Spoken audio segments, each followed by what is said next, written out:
Let's go ahead and get the Eyestay right there. Let's get a UV map on this guy as well.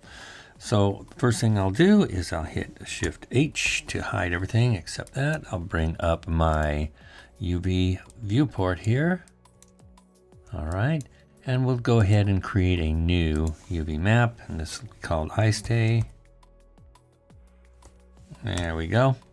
Now let's go over to my polygon mode here, and I'm going to do a UV unwrap. So I'm going to just select the boundaries, holding down the Control key and clicking on that, and I'll do a UV unwrap here.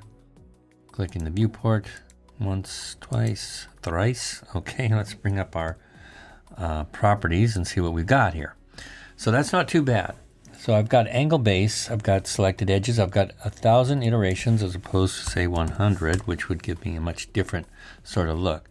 So as I kind of click and kind of climb up on this, we can see that our map will change. Probably around, so when I get around 1,000, we're good to go.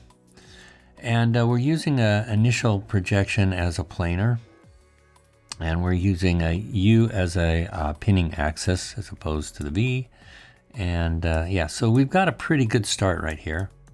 I'm going to go ahead and turn on my UV textures and grab a UV map here. Let's just use this one. That's not too terrible. We notice that we've got some pinching here going on. If we use any kind of a pattern on here of fabric or whatever, it's going to be larger here than it is on the front of the Eyestays. So we want to balance that out a little bit. So we will go to the UV relax tool, and it is doing the relax now, and I think that's much better. Let's look at what our parameters are on this. Go to the tool properties, bring that up, I'll pin this, and we see we have adaptive. We have 2,000 iterations. And if I drop that down to 1,000, what does that give us here? It's not too bad. That's still in the ballpark here.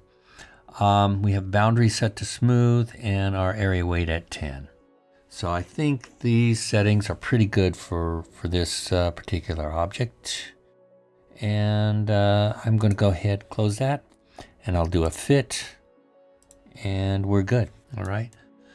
So yeah, I think this will work for us.